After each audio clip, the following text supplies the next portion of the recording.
Magandang araw mga boss. Nandito naman po tayo sa tanim namin ampalya. Mistisa at pan. Ako po ay tanim ng hareng. Tiyo rande ilagan. Ayan po ang mga bunga niyan. Nagberdeng mabiberde. Ako po ay yung dati kong pinus na tirahuran ng bagyo. Ay ngayon ay ayan na siya. Salamat at nakalusot at gumanda. Kahit po ito ay binagyong mahigi ng alhong. Ayan po, kulog na po siya. Ang gamit lang po ditong abono ay puti, urea,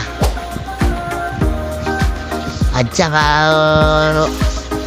triple 14. Parang nilakon din dito ng Unique 16 Yara. Ayan po ang mga ampalya na malulusog ang puno. Ayan, may hinadaan tayong patay na puno.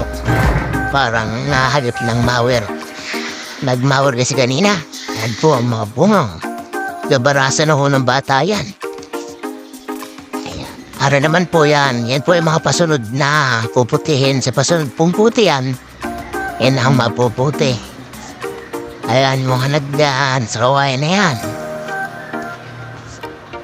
Yan, habang ako ay naglalakad din po, nasa loob mo ko rin. Parang hello at sa squidgy zone. Nahiya pa. Aba, napugi-pugi. Nahiya. Ayan po. Salamat naman at maganda ho ang mga bunga.